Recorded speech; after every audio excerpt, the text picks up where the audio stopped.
Hello there, and welcome to Dream Myths. Tonight, we embark on a journey of the mind, traversing the veil of time to set foot upon an ancient land, a realm where wisdom is not merely inscribed with ink and paper, but deeply carved into the heart of stone. Read through the shimmering light of countless stars, and whispered through the age-old tales carried by the wind. Before we immerse ourselves in this mystical adventure, please take a moment to allow your body to fully unwind. Find for yourself the most comfortable position. Feel the gentle weight of the covers lightly embracing you, forming a warm and secure cocoon. Take a deep, slow breath in through your nose, allowing your chest to fill completely with fresh air. And as you slowly exhale, visualize a sphere of pure golden light gradually appearing at the center of your chest. With each breath you release, let that luminescence expand.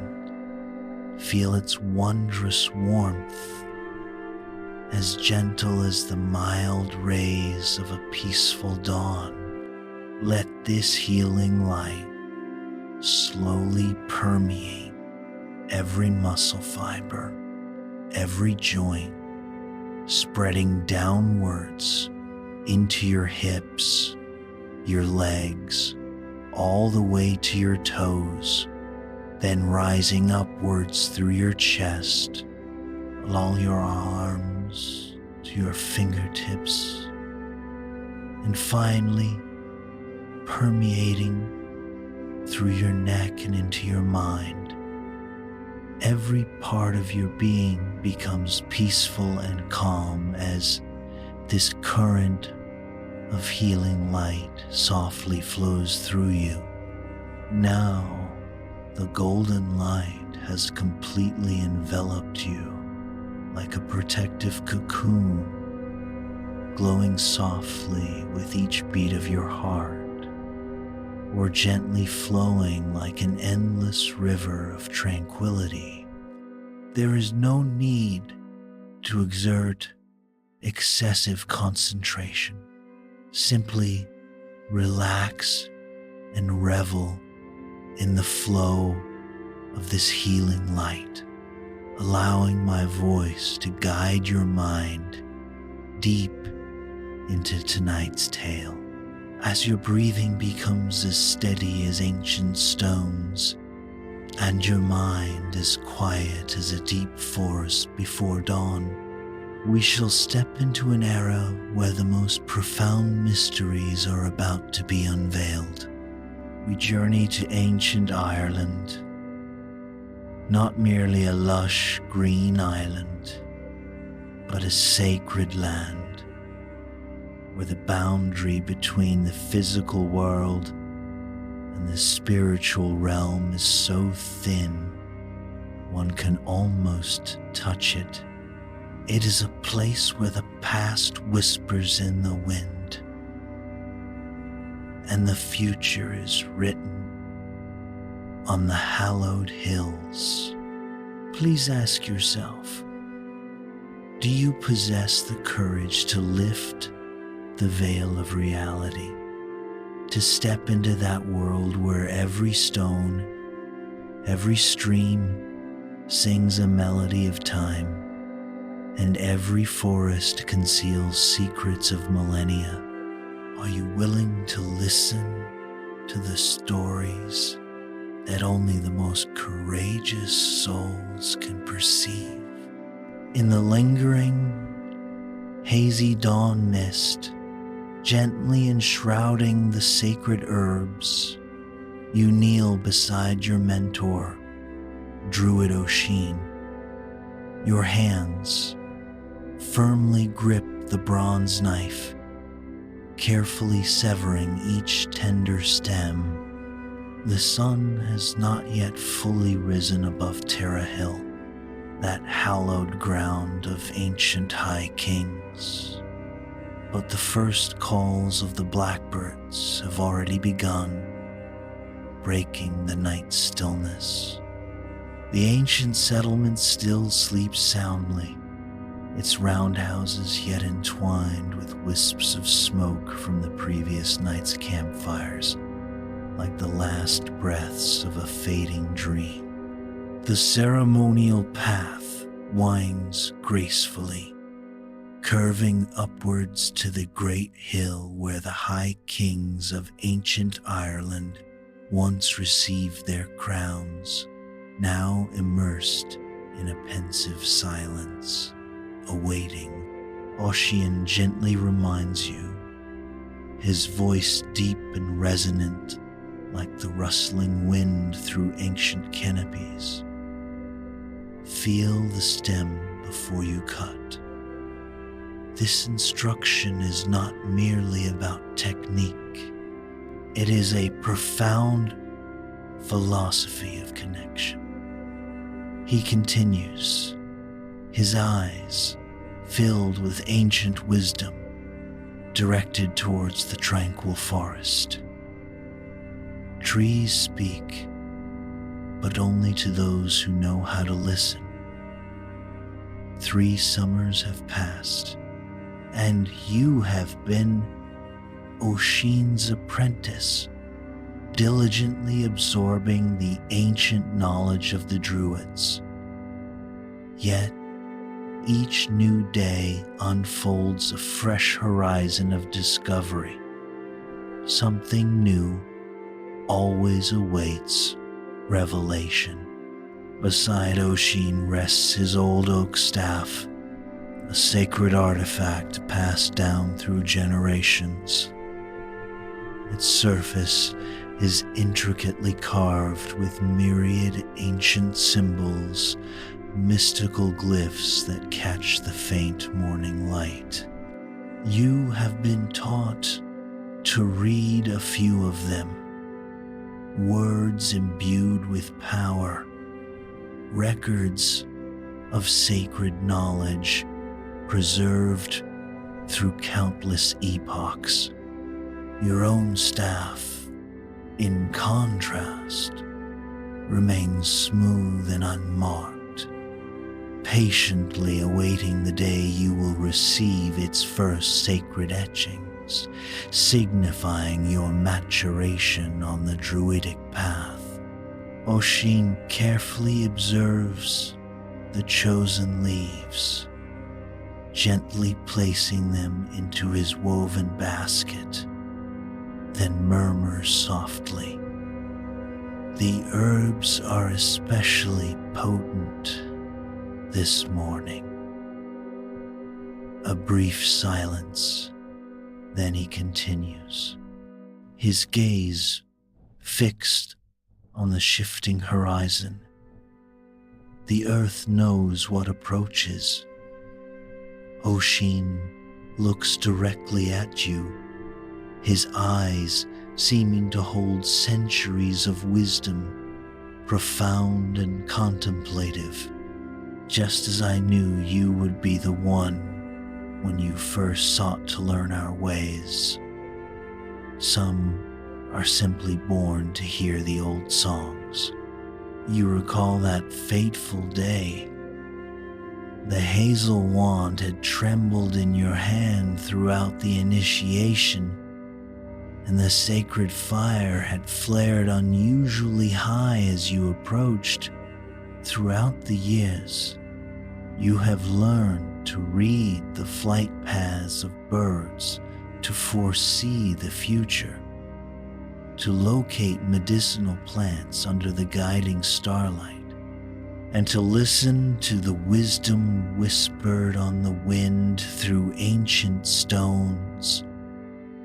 But your mentor's voice this morning carries a different resonance, a solemnity you haven't heard before. The mist drifts languidly around you, like a thin curtain slowly parting as the sun nears the horizon. The pungent scent of wild thyme mingles with the smoky aroma of burning peat from the settlement's hearths, creating an atmosphere both comforting and mysterious. Night moths still linger, dancing in the growing light, like wandering stars, their delicate wings brushing against the sacred herbs destined for today's ceremonies.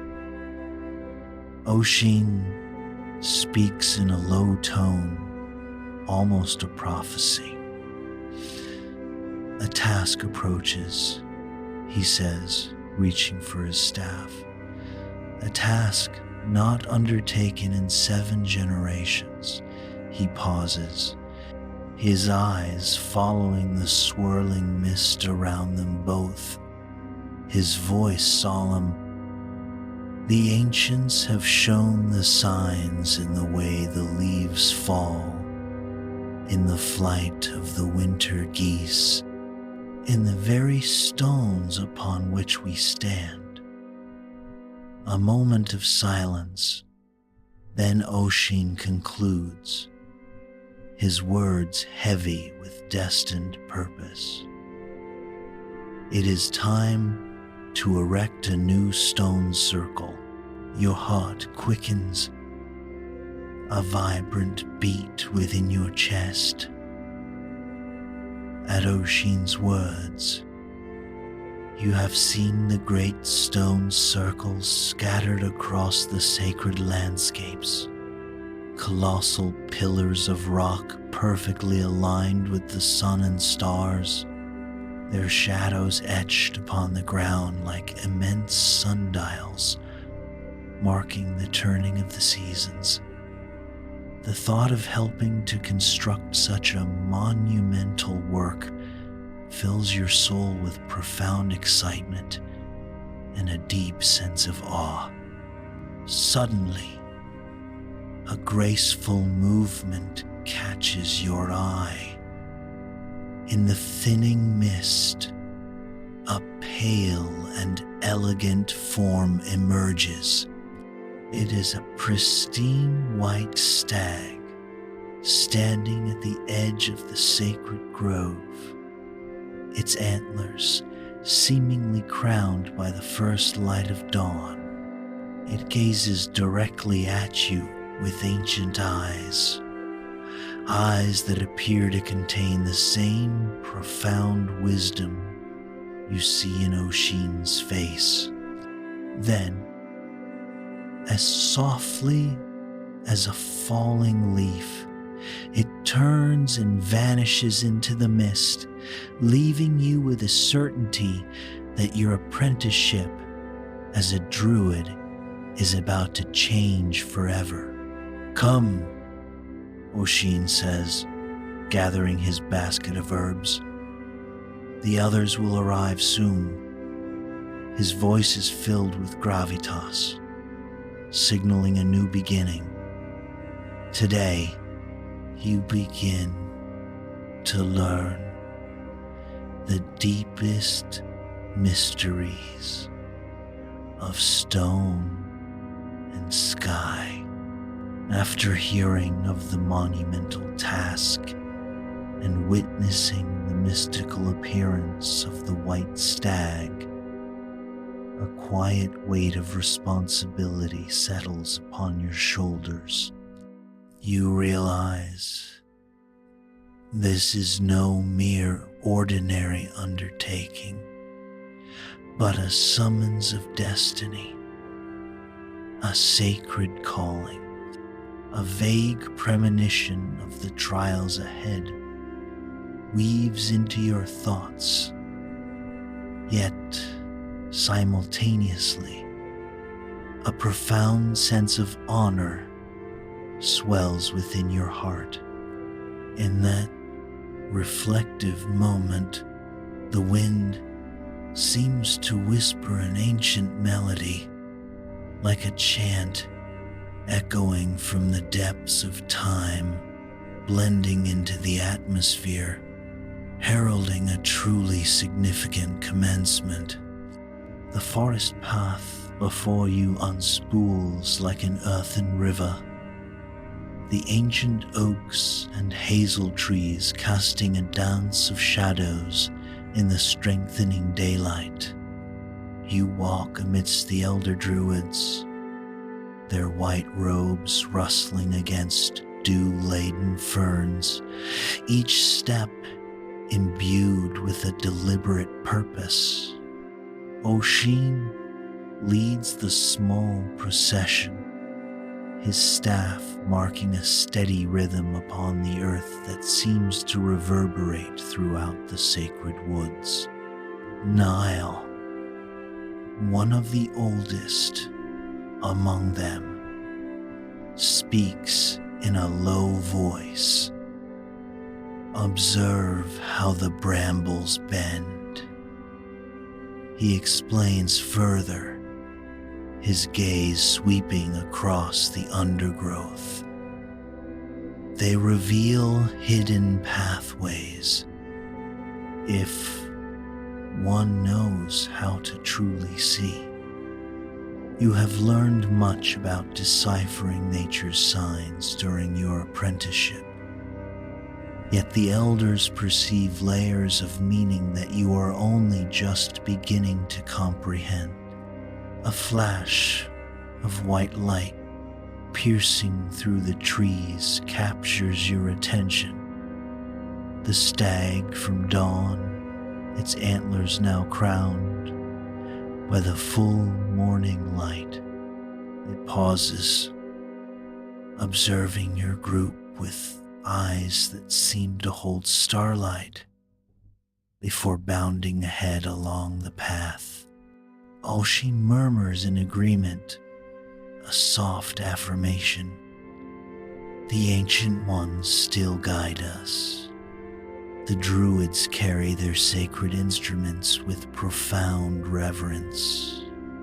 You are entrusted with the bronze mirrors, carefully wrapped in undyed wool, their surfaces polished to a brilliant sheen, ready to capture and direct the sun's illumination. Others bear knotted measuring ropes, laden with sacred numbers and smooth yew staves for celestial calculations. Each item possesses its own song, its own narrative passed down through countless generations. Ravens circle overhead, their wings carving deliberate patterns against the sky. The elders halt, pausing to interpret the bird's flight. Niall clarifies. They speak of others gathering, his voice heavy with ancient wisdom. The signs align, as if summoned by his very words. You hear a distant chanting echoing through the trees. Rounding a bend in the path, you encounter another group of druids, their robes adorned with distinct patterns that mark them as coming from the Western tribes. They carry their own sacred tools, some crafted from materials you have never encountered. Exotic woods, curious metals, crystals that seem to glow from within. The white stag reappears, further off now, standing at the edge of a clearing that takes your breath away. Here, the forest opens into a natural bowl in the earth, its slopes forming perfect lines that indicate where important stars will rise.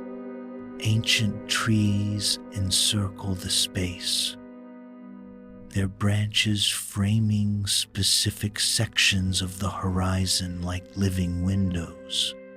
Osheen states, his voice resonating with deep understanding. The earth herself shaped this place. He continues, a profound sense of awe in his tone. Through countless winters, she has prepared it for us. You notice how the ground forms subtle ridges and hollows, meticulously aligned with the sun's path across the sky. Even the small streams flowing down the slopes seem to follow patterns reflecting the movement of celestial bodies. As twilight descends, more druids arrive from various directions, each group guided by their own signs and omens. The clearing fills with quiet activity as sacred tools are unwrapped. Measuring ropes are stretched between carefully chosen points, and the first whispers of prayers are offered to the awakening stars. The white stag makes one final appearance, standing perfectly still at the highest point of the amphitheater as the first evening star emerges above its antlers. You now comprehend why this place was chosen. Here, earth and sky meet in perfect harmony, awaiting the stones that will mark their eternal dance. Osheen gathers everyone into a circle as dusk truly settles. Now, he says, his voice carrying the weight of ages, we begin the ancient work. Tonight, we shall choose the stones that will stand until the last star falls. As the druids gather and the white stag makes its final appearance, a profound sense of momentous occasion envelops the space. The chanting and murmuring of the druids create an energetic flow, signaling the commencement of a sacred endeavor. In this profound moment of calm, you sense a deep connection between earth and sky at this site, a feeling of divine purpose filling your soul. This is not merely a construction site. It is a nexus where worlds intersect. The ancient quarry opens before you like a colossal stairway, its weathered rock layers descending into depths that have not seen sunlight for centuries. Torches flicker within bronze holders, casting dancing shadows upon the shimmering rock faces, which gleam with veins of quartz and fossilized ancient seashells. The elders spread out along the quarry's rim, their white robes now tinged with the orange glow of the flames. Every stone has a voice. Osheen explains, leading you down the worn steps cut into the quarry face. Some whisper, some sing, and a precious few. He pauses, running his hand over a massive rock face. A precious few remember the first songs of creation. His finger finds a crystalline vein that catches the torchlight. These are what we seek tonight. The druids begin a low, resonant chant in the old tongue, words that seem older even than the stones themselves. You recognize a part of it. Prayers offered to the earth, to the ancestors, as if summoned by the sound. Tiny lights begin to dance at the periphery of your vision. The Sidhe, the Fae folk, arriving to witness the selection. Watch, Nile demonstrates, approaching a promising stone. He gently taps it with a yew staff and presses his ear to the surface. A resonant sound echoes through the quarry. This one remembers water, he pronounces. Good for capturing the moon's light, but not what we need for the foundation of this circle. You move amongst the rock faces, practicing what you've been taught. Some stones feel warm beneath your hand despite the cool evening air. Others seem to hum even before they are struck. The Sidhe flit around you like curious motes of light, their luminescence hovering near certain stones as if trying to draw your attention. A soft blue light hovers near a large stone streaked through with silver. Instinctively, you gently tap it with your staff. The resulting reverberation causes the torches to flicker, deep and clear as if the earth itself were singing. The Sidhe dance riotously around the stone as the sound fades. Finn has found one, Osheen calls out. The other druids gather, adding their own testing sounds to yours.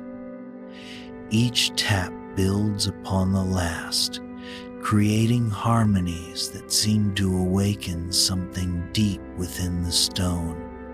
You can feel it in your bones. This stone yearns to be part of the circle. The selection continues as dusk truly yields to night. You discover that you can sense the stone's songs even before striking them, a talent that earns approving nods from the elders. Each chosen stone is marked with sacred symbols, its surface blessed with water from holy wells. An elder from the western tribes explains, the stones that sing strongest are those that remember when they were stars, before the earth cooled and hardened. He shows you how different crystal veins produce varying tones, how some stones respond more powerfully to moonlight than sunlight. The city grow clearer as night deepens, their forms almost solid in the torchlight. They lead you to stones you might have missed, one hidden behind fallen boulders, another still half buried in the earth. Each one you test rings with its own perfect note, each sound a piece of the harmony you are building. Then, just as the edge of the moon appears over the quarry face, you see it. The white stag standing at the highest point, its form shimmering like polished marble. Below it, partially illuminated by the moonlight, is a stone unlike any you have seen this night. Quartz crystals spiral across its surface in patterns that mirror the stars above. As you approach, the Sidhe gather around you in unprecedented numbers. their lights forming a pathway to the stone. Your hand trembles slightly as you raise your yew staff. The reverberation that rings out when you strike it silences every other sound in the quarry. It is like hearing the voice of the earth itself. Deep, powerful, and somehow familiar, as if you have known this sound since before you were born. The keystone, Osheen gasps, his eyes shining in the moonlight, found by one who can truly listen. The white stag bows its head once more before vanishing into the darkness, its purpose fulfilled. The moon is now fully risen, casting silver light upon the stones you have chosen. Tomorrow, you will begin the work of moving them, but tonight, in this ancient quarry, blessed by the Sidhe, you stand amidst stones that sing with the music of creation. As the keystone moment unfolds, a personal burst of discovery and validation washes over you. The resounding echo from this pivotal stone is an audible explosion, signifying your profound connection to the world.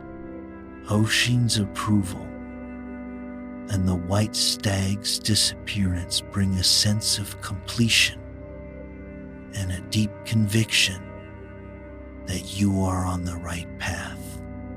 The deep resonance of the stones, the Druid's low chants, and the gentle chiming of wind chimes blend into the background, creating a sacred and mystical atmosphere.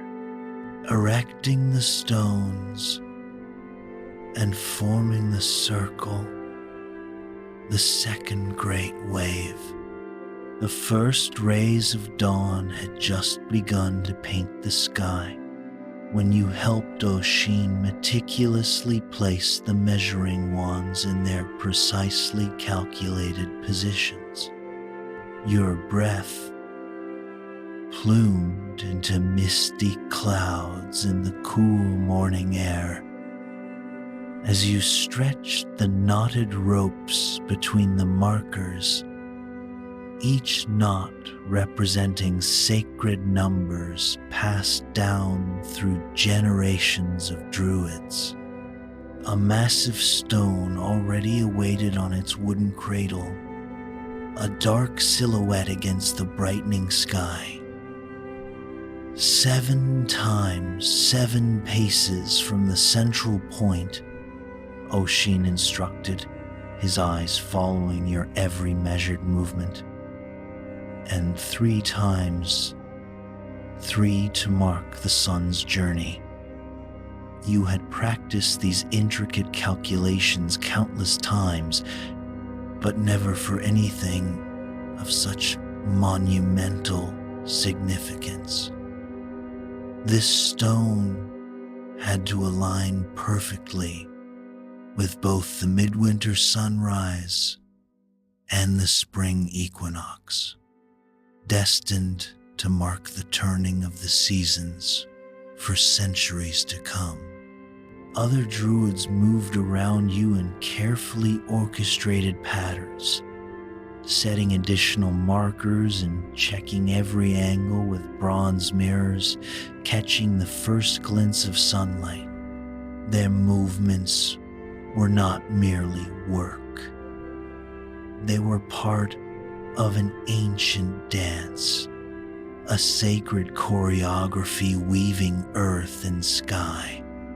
You observed how the shadows stretched and shifted across the carefully prepared ground, recalling Osheen's teachings about how the stars had once imparted these very measurements to your ancestors. There, you declared, finding the precise point where multiple measurements converged. The morning light caught a crystal on the stone's surface, creating a brief flash like a mysterious wink from the very heart of the earth. Osheen then double-checked your calculations using his own methods, counting lengths with poet's measures, assessing angles based on the position of sacred trees on the horizon. Finally, he solemnly announced, "The apprentice has found the truth." The other druids gathered, forming a circle around the stone. The chanting began softly, ancient words echoing of lifting mountains, of stars falling to earth, of the first dawn when the world was young. You took your place in the circle as wooden rollers were positioned and ropes secured. The sun climbed higher as the work continued.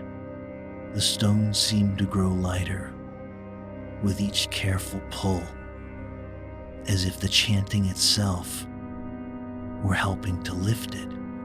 You noticed how the shadows of the other standing stones created perfect lines that intersected precisely where this stone would rise. Even the birds seemed to understand the gravity of the moment, their songs harmonizing with the druids' chants in an ethereal symphony. Just as the stone began its final ascent, the white stag appeared on a nearby ridge. It stood perfectly still, watching as the colossal pillar of rock slowly tilted upwards. Sunlight caught the stag's antlers, just as the stone reached its critical angle, creating a crown of light that mirrored the stone's own crystalline veins.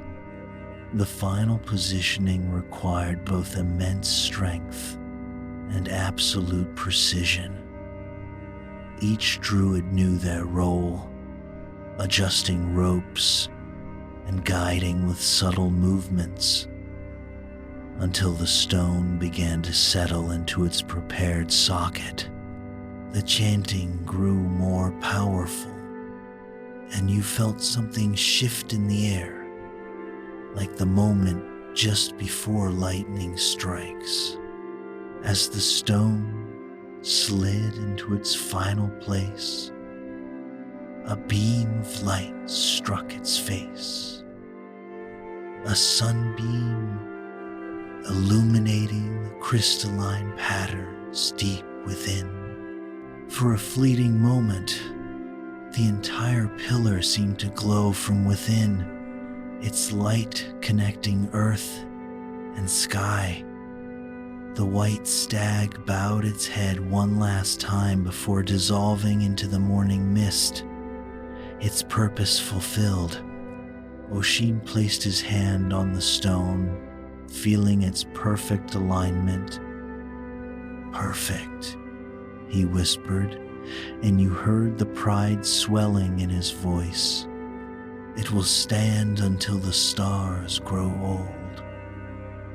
The great stone now towered above you, its shadow stretching to touch the exact points you had measured, ready to begin its eternal dance with the sun and moon. As each subsequent stone was raised to join the first, you began to see a pattern emerge. Not just the physical circle, but the sacred geometry connecting earth to sky. The second stone marked the setting of Antares, the bright star the elders called the heart of the scorpion. The third stone aligned with the rising point of the Pleiades constellation, known in the old stories as the Seven Sisters. See how they speak to each other, Osheen pointed out, standing between two newly erected pillars. This one catches the first light of morning, while its companion marks the last ray of twilight. You watch the shadows play amongst the stones, now understanding how they would track the turning of the year through all the sacred festivals. The Sidhe had become constant companions in the work, their lights dancing around the circle like curious stars fallen from the heavens. They were especially drawn to the crystals within the stones, their own luminescence creating tiny flickering rainbows on the ancient surfaces. Sometimes they guided your hand as you helped measure the lines, showing you secrets hidden within the stone that even the elders might have missed. Each new stone brought fresh understanding. You learned how 3 stones working together could track the moon's intricate dance through the seasons. Another group formed a window that would capture the first ray of the midwinter sunrise, bringing it to the heart of the circle. The Druids taught you how to read these alignments, how to understand the sophisticated mathematics encoded within stone and shadow. You explained to a younger apprentice watching in awe, "This one will mark the planting season when the oak leaves are the size of a mouse's ear." Knowledge now flowed as naturally as if the stones themselves were teaching you their wisdom. And see how it combines with that darker stone there. Together they will show when the salmon return, the sacred salmon. The circle grew stone by stone, each placement accompanied by specific incantations and rituals for its purpose. Some stones were for healing, others for teaching, still others for safeguarding the old stories. You helped position a pair of pillars that would capture the sound of the wind and transform it into music during the quarterly festivals. As the final stone, the one you found in the quarry, was prepared, you stood at the center of the circle in the fading light. The Sidhe wove between the pillars like threads of starlight, somehow making the massive blocks seem to dance around you. What began as separate fragments had become something greater, a calendar, a temple, a bridge between worlds. "Tomorrow," Osheen said as twilight gathered around the almost complete circle, "we will raise the capstone," he emphasized, his voice filled with solemnity. "With the first light of dawn, the wheel will be complete, and a new age of wisdom will begin." In this space, the erection of each stone, especially the appearance of the white stag and the dazzling light emanating from the stone, created an overwhelming sense of excitement and sanctity. The chanting swelled, like an ancient summoning of energy. Osheen's satisfaction and your profound realization of the sacred geometry brought a feeling of completion and deep understanding. You felt the perfect fusion of human effort and cosmic energy, a clear awareness of the grand legacy you were collectively creating for generations to come. The stars had begun to fade as you took your place amongst the Druids, the completed circle rising around you like ancient guardians in the pre-dawn light. Only the capstone remained, the singing stone you had found beneath the starlight. The Sidhe gathered, their luminescence forming a second circle that mirrored the stone structure above. Osheen stood beside you, his staff marking the precise point where the first ray of dawn would strike the circle. Everything must align perfectly, he murmured. Though by now, you understood he meant far more than mere physical placement. This moment had been etched in stone and starlight since the first Druids learned to read the sky. The chanting began. As the eastern sky brightened, not only from the Druids but from the stones themselves, each pillar seemed to resonate with its own note, awakened by the approaching dawn. You felt the sound in your bones, recognizing the same profound music you had heard in the quarry, but now woven into a complete song. The first light caught the crystalline veins in the easternmost stones, sending dancing golden rays streaking through the circle. The Sidhe swirled through these lights like living stardust, their movements creating patterns that mirrored the sacred symbols carved into your mentor's staff. The capstone rose with the sun, guided by ropes and rollers, but seemingly lifting itself. Its spiraling patterns caught the dawn light, creating a display that awed even the oldest Druids. As it settled into its final position, completing the circle, something shifted in the very air, like the moment an ancient minstrel finds the perfect note to complete an age-old song. A movement drew your eye to the eastern gate of the circle.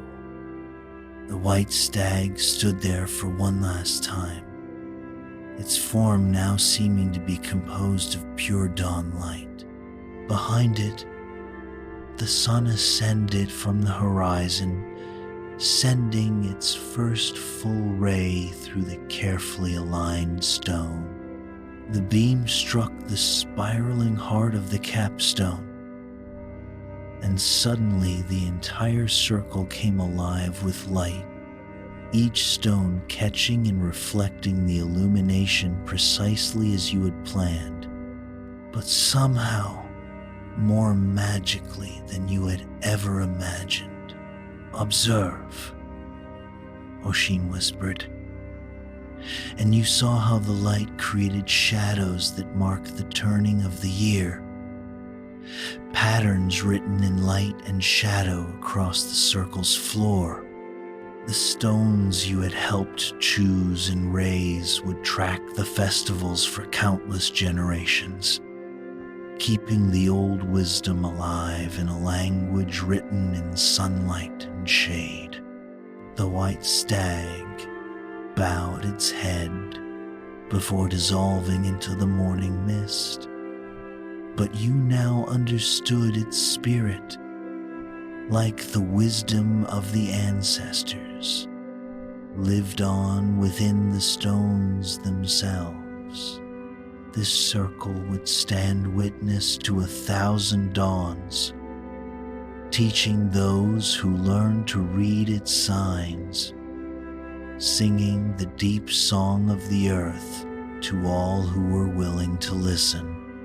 As the sun climbed fully into the morning sky, you felt the weight of what you had helped create.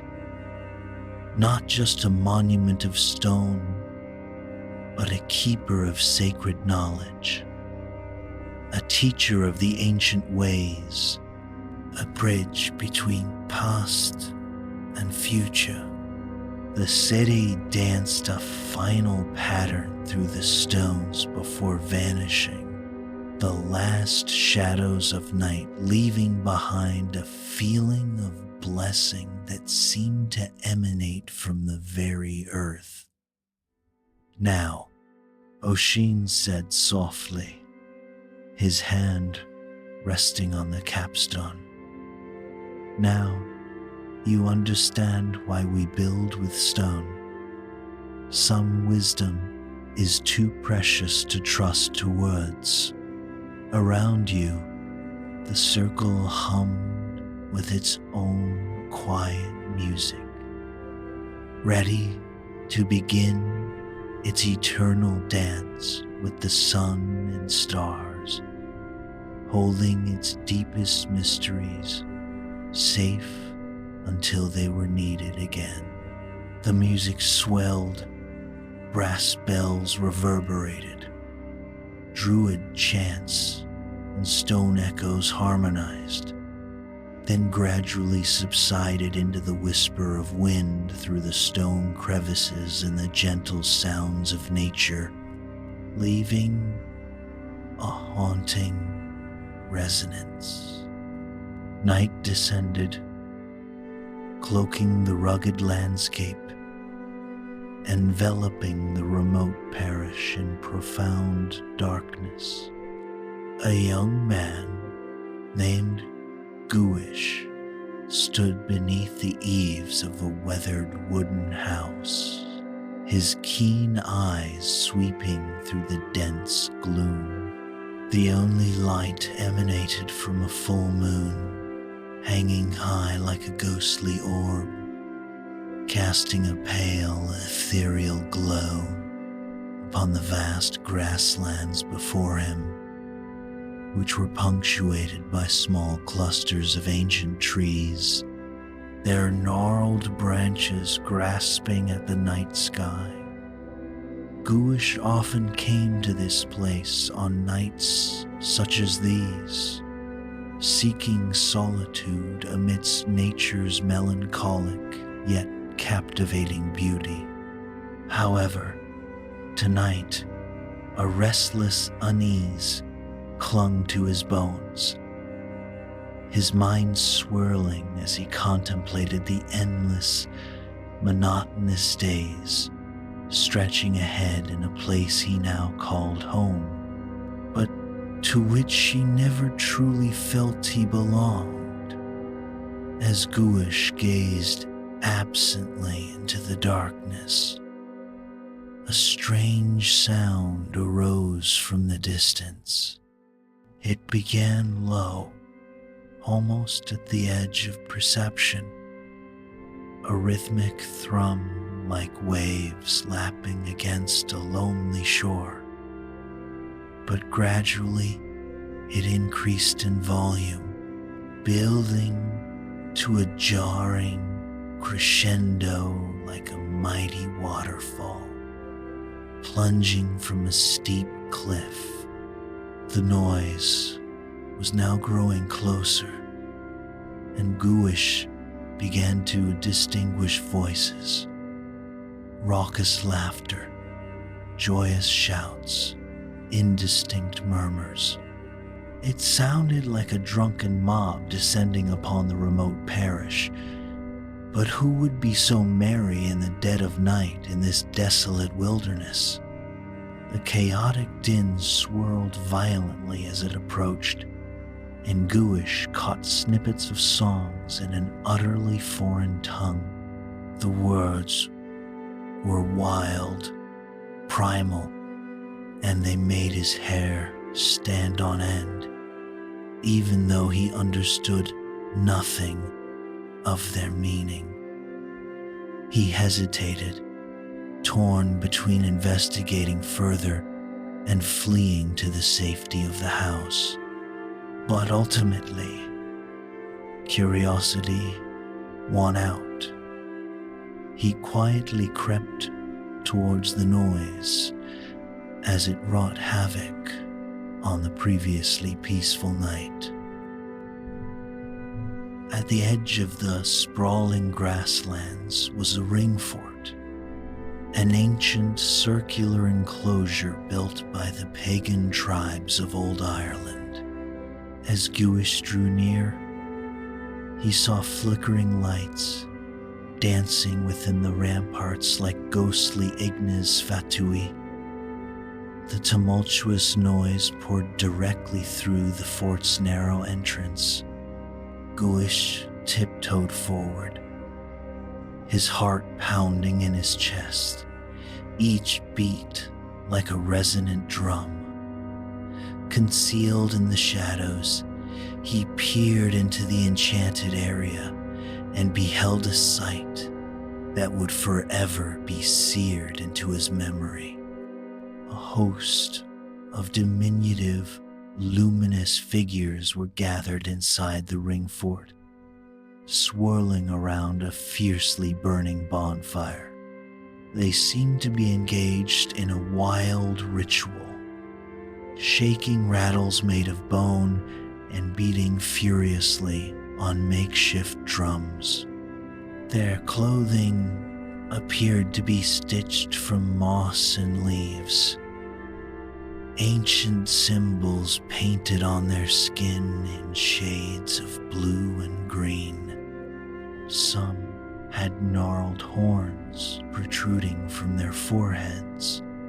Others possessed gleaming golden eyes that blazed with a feral light. Gouish stood motionless, utterly mesmerized by the frenzied spectacle. Were these the fae of legend he had heard, whispered in fireside tales? The mythical creatures that haunted Ireland's forests and fields? The stories often described them as cunning tricksters, capable of leading good men astray with hypnotic music and false promises that concealed sinister intentions. But what mysterious plot did this fairy gathering portend? As if sensing Gouish's presence, the chanting abruptly ceased. All eyes turned simultaneously towards the shadows where he was hidden. An eerie silence descended, broken only by the crackling of the fire's burning wood. Gouish barely dared to breathe, wondering if he was about to be drawn into a deadly game with forces beyond human comprehension. A small, aged figure detached itself from the group and slowly crept towards Gouish's hiding place. As it drew nearer, the creature's features became clearer in the flickering firelight. Its face was deeply wrinkled, as gnarled as tree bark, and tufts of emerald green moss sprouted from its chin and cheeks. Eyes as sharp as wit peered from beneath the layer of ivy that covered its head. It wore a tattered cloak made from dragonfly wings, its trim of butterfly down fluttering as it moved. In its gaunt hands it clutched a staff, topped with an owl's skull that swiveled to look directly at Gouish. "We know you are there, mortal," the creature rasped, its voice as dry as a raven's caw. you have spied upon workings not meant for your kind. Step forth and state your purpose." Gouish hesitated, unsure whether to flee or confront the fey creature. But before he could act, all the other figures suddenly swarmed him, leaping from the shadows with supernatural speed. The Fae encircled him, their branch-like hands seizing his arms with incredible strength and pushing him towards the intense heat of the bonfire. Gouish opened his mouth to plead, but found all his words stolen. He looked wildly around as knife-sharp eyes pierced him. Ancient beyond reckoning, what fate awaited him? And could he possibly bargain with these spirits of the wild?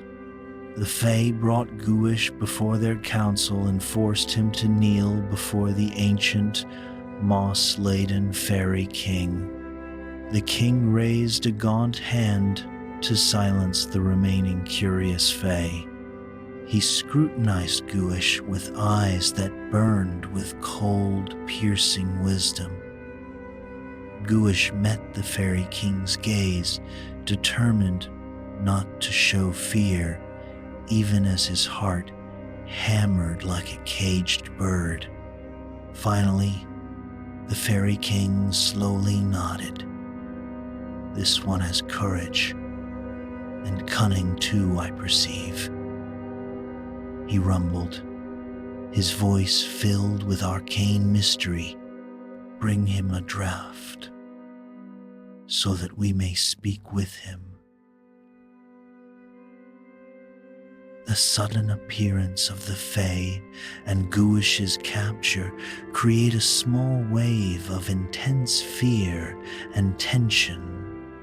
The Fairy King's words, full of power and mystery, emphasize the perilousness of Gouish's situation. The pounding drums, the eerie giggles of the Fae initially, followed by the frightening silence, and finally the king's raspy, authoritative voice, all combine to create a relentless feeling of unease and menace. One of the Fae hastened away, soon returning with a golden chalice, steaming and faintly smoking. She offered it to Gouish with outstretched hands, her lips parting into a hungry, toothed smile. Gouish cautiously accepted the draught. Ancient tales warn never to partake of Fae food or drink, for it could bind a mortal soul to their realm. But with fire and fangs surrounding him, dared he refuse their enigmatic hospitality? Gouish raised the chalice, intricate runes carved along its glowing surface. It smelled richly of damp earth, mushrooms, and wet bark. He brought it to his lips and took a sip. The earthy flavor erupted on his tongue, at once subtle and sweet as honey. A brilliant warmth bloomed first in his stomach, then spread until his entire body vibrated with a preternatural energy. The dancing flames no longer seemed menacing but became joyful, welcoming, like luminous dancers. Gouish blinked, and instantly he saw the ring fort transform. It was now a magnificent palace woven from weeping willow branches and shimmering smoky quartz crystals. He looked upon the Fae with new eyes, no longer menacing goblins or testy sprites. They were elegant lords and ladies, clad in cloaks made of pristine snow blossoms and gloves of fox fur. Enchantment enveloped Gouish in rippling waves as the Fey draft unlocked his senses and his mind. He inclined his head gracefully towards the Fairy King, his tongue now loosed. He spoke, "I meant no harm in stumbling upon your celebrations, noble King of the Fae. I am merely a solitary soul, drawn here by a curious sight and sound."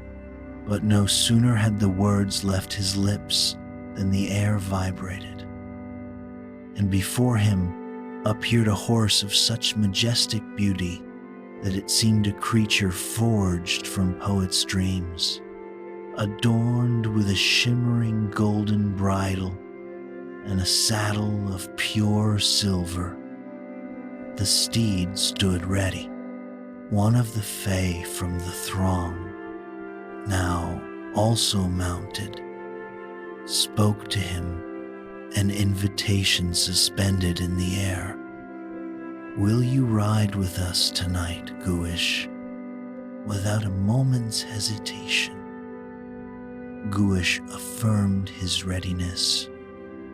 Drawn into their world by an unseen thread of destiny, "Indeed I shall." Those words sealed his fate, and he sprang onto the horse, galloping forth with the Fae. And so, with a gust of wind, they set forth together.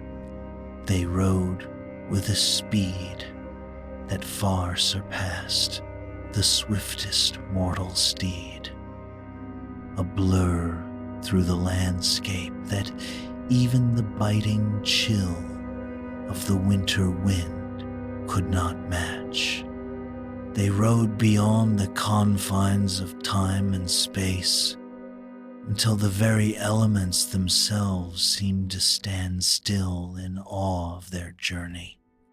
And upon reaching the edge of the sea, a command was issued, a spell that echoed, "Fly higher than the peak, fly higher than the peak."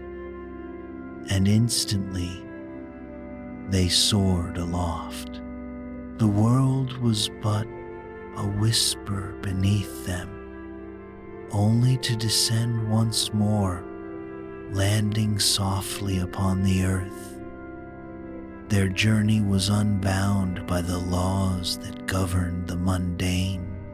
Gouish, now a participant in this extraordinary cavalcade, found himself riding with a freedom unknown to those tethered by the earth.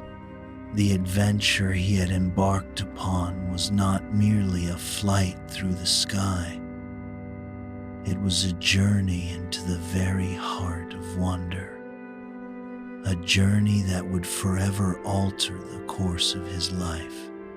The Fae band, with Gouish now amongst them, came to an abrupt halt, and then one of the Fae turned to him.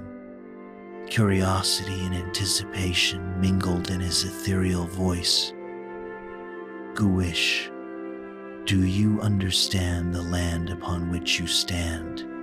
Gouish, ever the embodiment of rural simplicity and directness, confessed his ignorance without shame.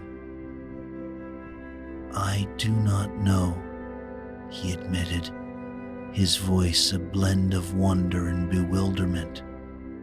"You are in France, Gouish?" the Fae explained. his voice brimming with exhilaration. "Tonight, the daughter of the King of France, a maiden whose beauty outshines even the sun, is set to be wed." He continued, his words carrying a daring plot. "Our task, audacious and perilous, is to bring her to our realm. And you, Gouish, you will play a crucial role in our scheme, for you must carry her upon your steed, as our laws forbid her being borne by us. Your mortal form will ensure her safety on horseback."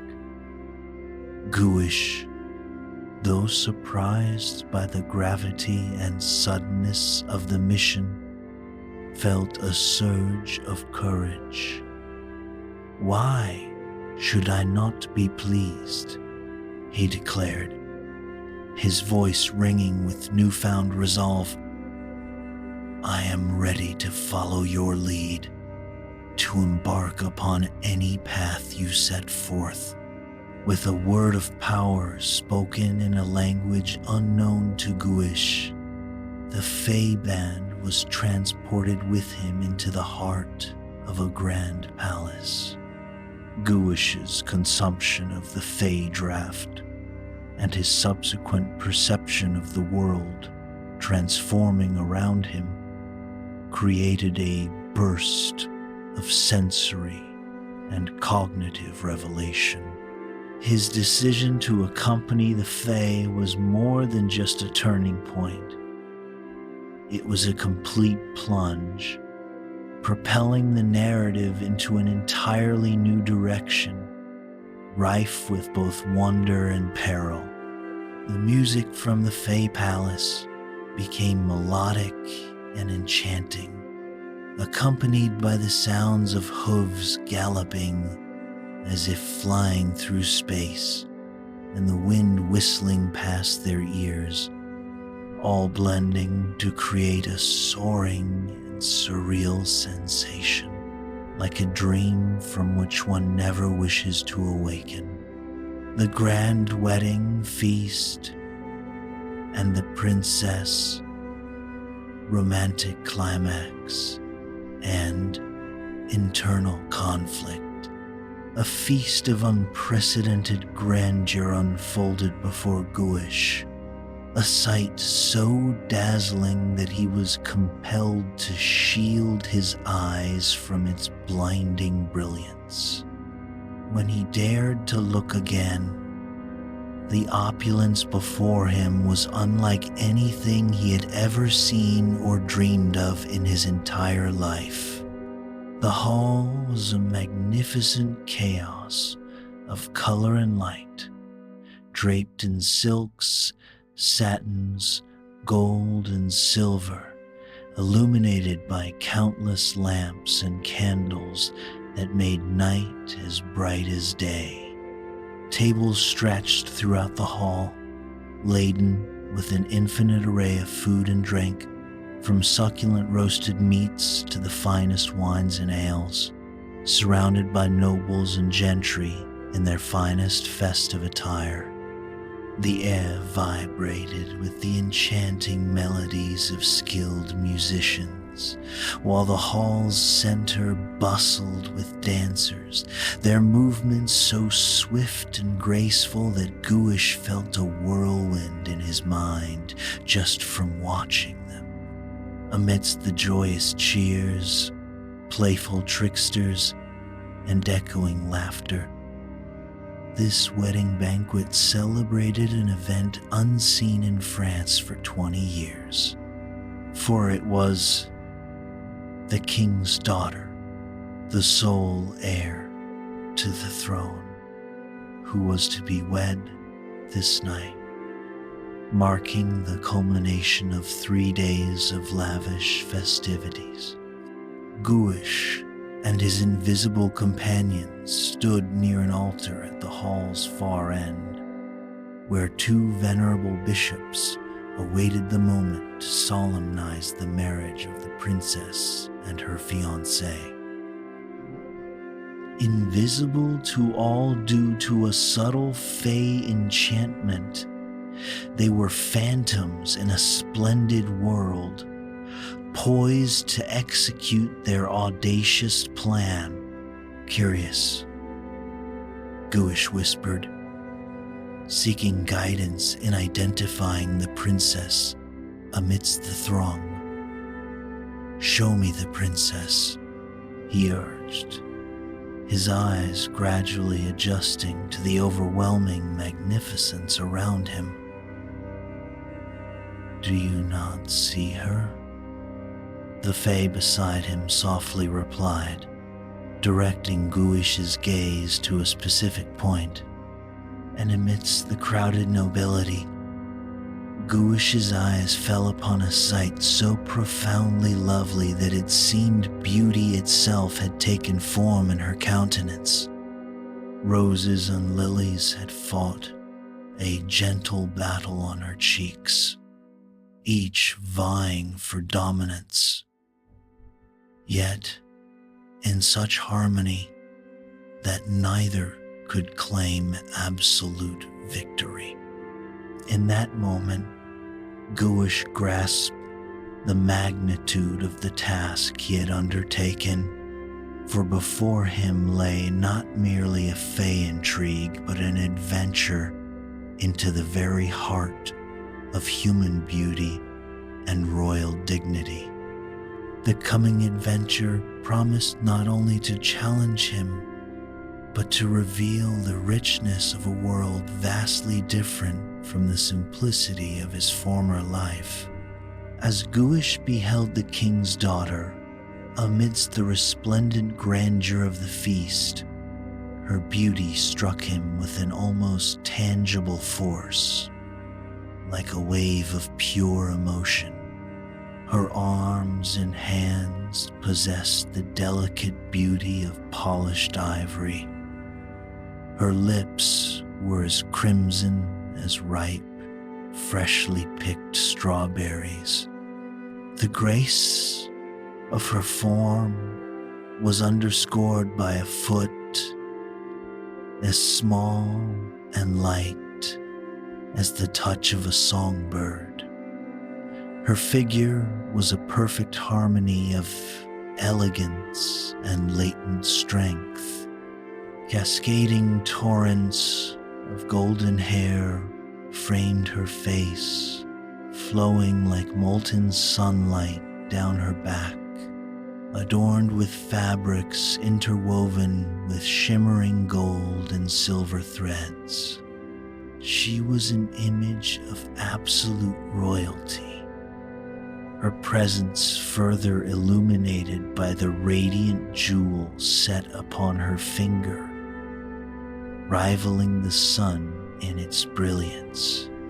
Yet, amidst this splendid display, Gouish perceived a deep sorrow that marred the princess's otherwise perfect beauty. Like an indelible stain, tears glistened in her eyes, a stark contrast to the pervasive joy that filled the entire hall. Gouish's heart clenched at the sight, confusion and concern warring within him. How can she be enveloped in such sadness amidst a festival such as this? He mused, unable to reconcile the profound discrepancy between her outward appearance and her inner turmoil. The fae beside him sensed Gouish's confusion. "She is indeed enveloped in sorrow," he confirmed, his voice a blend of empathy and steely resolve. "She stands on the brink of a marriage, not of her choosing, her heart untouched by the man to whom she is betrothed," he continued, explaining her cruel fate. This marriage, a decree from her father, has haunted her since she was but a 15-year-old girl. Though she sought reprieve, hoping for time to weave a different destiny, her pleas yielded only a temporary stay. Now, on the eve of her 18th birthday, that reprieve has ended. But he added, his expression darkening, his eyes flashing with defiance. She will not be bound to a prince if I have anything to say in the matter. Gouish's empathy for the princess deepened, a somber indignation rising within his soul. The thought of her being forced into a loveless marriage, or worse, entangled in the Fae's insidious plans, filled him with a profound sense of injustice.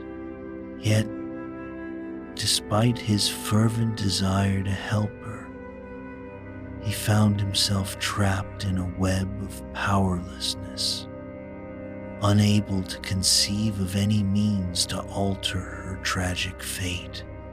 As the celebrations continued, the prince approached the princess, seeking a token of affection, but receiving only a cold refusal that spoke volumes of her deep disdain.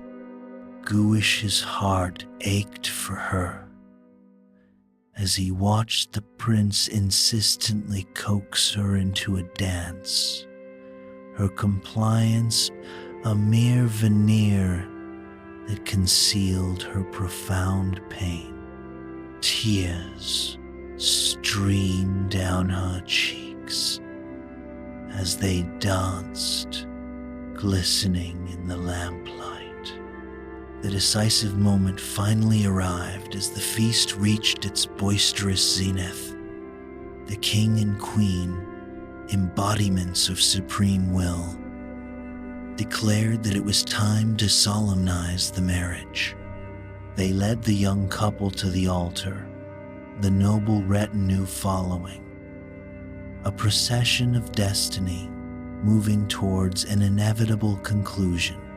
Gouish, standing silently observing these developments, felt the weight of the moment, a maelstrom of emotions erupting within him. Pity, indignation, and an intense desire to intervene. However, bound by his invisible observation, he remained a helpless witness to the unfolding drama, his heart heavy with the knowledge of the princess's plight, the difficult path that awaited her, the realization of the princess's profound sorrow amidst the splendid feast and her coerced marriage, creates a ripple of deep sympathy and indignation within Gouish. The scene of the princess weeping while dancing is a truly explosive emotional moment for Gouish, pushing his desire to intervene to its peak. However, Gouish's helplessness in witnessing these events creates a heavy and melancholic feeling in the face of destiny. The splendid party music now sounds like a bitter mockery of the princess's quiet agony.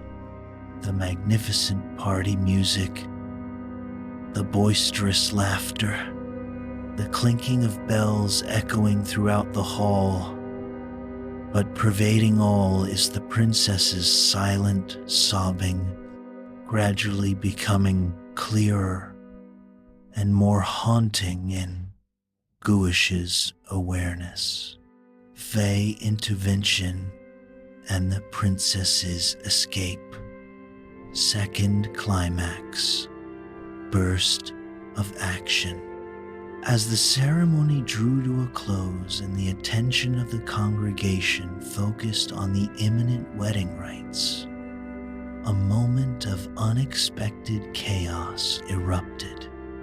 With otherworldly cunning and swiftness, a small fae tripped the princess, sending her sprawling to the ground before the gathered throng. Before the crowd could react or even comprehend the disruption, the fae uttered an enchantment that rendered the princess invisible to all.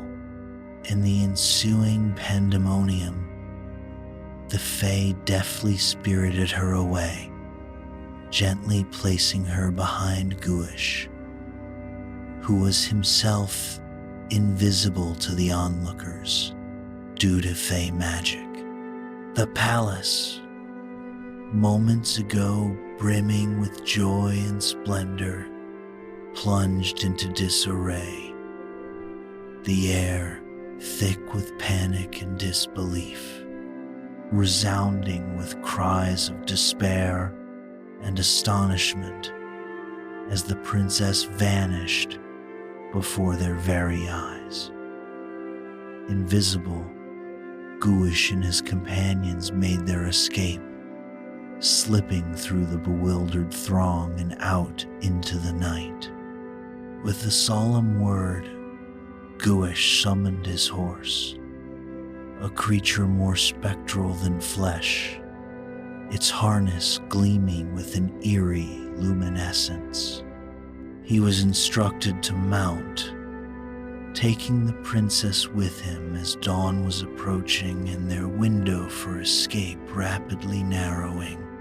Hoisting the princess onto his steed, Gouish sprang onto the saddle before her, and with a command, they galloped forth, a blurring shadow against the night sky. Their flight took them to the edge of the sea, where with a unified cry of "Fly higher than the peak," they leaped across the vast expanse, their forms tearing through the clouds to land once again on Irish soil. The journey did not end there. They galloped towards Gouish's home, the relentless pace continuing until they reached the familiar terrain of his dwelling. Upon arrival, Gouish, his heart heavy with a new responsibility, dismounted, cradling the princess in his arms, and in an act of defiance to snatch her from the fae's clutches, he drew from his pouch a small vial of holy water that he always carried, a symbol of protection, for he recognized that if any power could counteract the malevolence of the fae, it would be this. With purpose, he sprinkled the holy water upon himself and the princess, muttering a prayer for protection and deliverance from the fae's wicked enchantment. As the drops touched them, the air vibrated for a fleeting moment, charged with a silent power. The fae, their mocking laughter still lingering in the air, recoiled as if struck by an invisible force. The fae band, thwarted in their plans, lamented Gouish's betrayal, their tones a mixture of contempt and grudging respect. Despite their threats and a final malicious act that rendered the princess mute, they had recognized their defeat at Gouish's hands. With a parting curse, they vanished into the fae circle once more, leaving Gouish alone with the princess. Gouish, now the princess's sole protector, sought to comfort her, offering refuge and pledging his service. Her silence, the result of the Fae's curse, hung heavy in the air between them. Though she could not speak, her expressive eyes and the turmoil of emotions on her face spoke volumes of her confusion and despair. "My lady," Gouish pleaded, seeking to break the veil of silence. "I am but a simple man caught in fate's tapestry, unwittingly entangled in the dark schemes of the Fae," he continued, his voice earnest. "If it lies within my power to restore you to your father, to your life before tonight's enchantment, then I shall spare no effort. I only ask that you guide me. Tell me how I might serve you." Despite his heartfelt plea, the princess remained locked in a world of silence, her voice stolen by malice. Yet, in her silence, a bond was forged, a silent pact between two souls pushed together by destiny and the denizens of another world. Gouish stood resolute, determined not to be daunted by the arduous path ahead.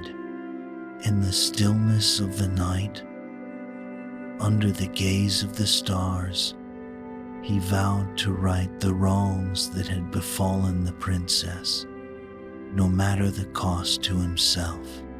The journey that had begun in the realm of the Fae would now continue in the world of mortals.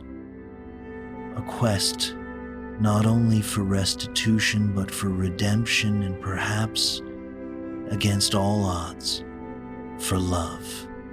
The moment the small Fae intervened, rendering the princess invisible and whisking her away, coupled with Gouish's escape on horseback, creates a big wave of swift and unexpected action.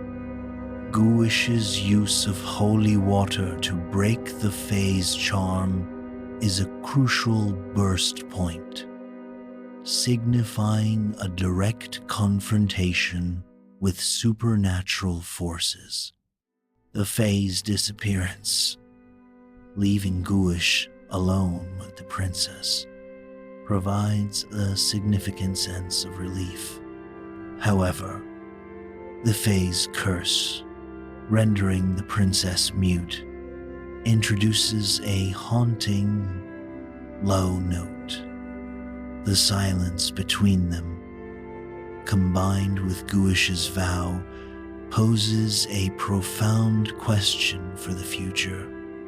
Can he break the curse and restore the princess to her normal life?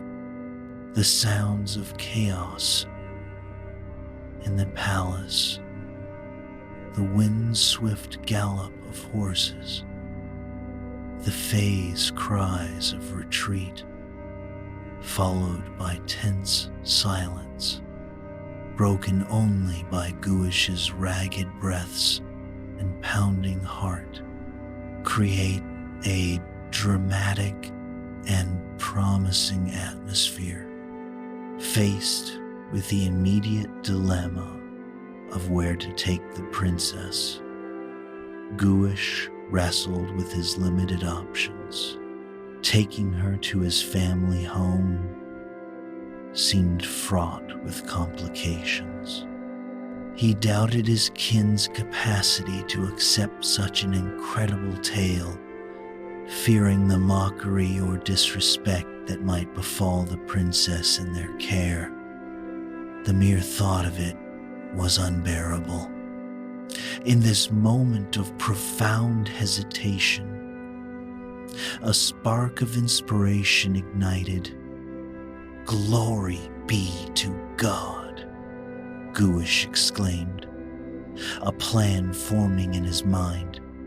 The local priest, a figure of both authority and deep compassion, known to Gouish for his wisdom and discretion, emerged as a beacon of hope in his dire predicament.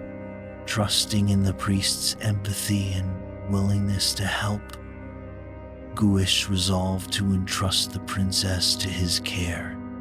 He conveyed his plan to the princess, who, though silent, conveyed her gratitude and willingness to follow his lead. Together, they set off for the priest's home, arriving just as the first rays of dawn kissed the horizon. Gouish's knock upon the priest's door was both urgent and hopeful. The priest, caught unawares by the early visit, greeted them with a blend of confusion and curiosity, almost expecting a young couple eager for an ill-timed marriage. His gesture for an early appearance for a wedding was cut short. As he took a closer look at the princess, his gesture transformed into astonishment and alarm, prompting him to invite them inside with a myriad of questions lingering on his lips. Once inside, the priest, a figure of both spiritual authority and profound compassion, urged Gouish for an explanation. The room, now bathed in the gentle early morning light, became a stage for Gouish's astonishing narrative. With earnest sincerity, he recounted the fantastical events of the night, from the Fey Circle in Ireland to the grandeur of the French palace and the subsequent escape with the king's daughter. His story, though incredible to any rational mind, was imbued with a raw honesty that compelled the priest to listen, to truly hear the desperation and truth in Gouish's voice. "I am neither mad, nor do I jest with you, Holy Father," Gouish implored, locking eyes with the priest. "I have brought this lady, the very daughter of the king, straight from the palace of the French monarch to this very place." The gravity of his words hung in the air, a testament to the strange and miraculous journey that had brought him to the priest's doorstep at dawn. The priest, confronted with a tale that defied logic yet resonated with an unmistakable truth, found himself at a crossroads of destiny and disbelief. Right there in his parlor stood an Irish youth and a French princess, reunited by a series of events so extraordinary they were scarcely credible. Yet, the evidence of their ordeal was clear, etched on the princess's tear-streaked face and Gouish's heartfelt plea for sanctuary. In this moment of revelation, the priest was called to reach beyond the confines of ordinary belief, to offer refuge and aid to two souls caught in the intricate web of a fairy tale come true. The path ahead was uncertain, fraught with challenges and the need for utmost discretion, but the very essence of his calling to help those in distress, to provide sanctuary to the lost, and to comfort the afflicted, guided his response. With a deep breath, the priest nodded, signaling his willingness to embrace the unknown. So the coming day would be unlike any other, filled with decisions and actions that would test the very limits of his understanding and compassion. But for now, he was ready to offer sanctuary, to be a guardian for a princess far from home and the young man who had risked everything to protect her. As Gouish shared his observation of the princess's reluctance regarding her marriage, a flush of telltale crimson rose on the young lady's cheeks. It was a silent but potent affirmation of her disdain for the union that had been forced upon her, solidifying Gouish's resolve to protect her. The blush, a truth blooming on her fair skin, spoke volumes to both men about her plight. The act of Gouish seeking out the priest and the priest's acceptance to help them creates a small wave of hope. The narrative concludes with a promise of aid and a new quest to rescue the princess, opening the door for future segments or audience speculation. The gentle sounds of dawn, the chirping of morning birds, the cautious knock on the door, and the priest's calming voice create a sense of peace and a new beginning. The scene ends with a gentle yet promising melody, leaving an optimistic echo, but with mysteries yet to be solved.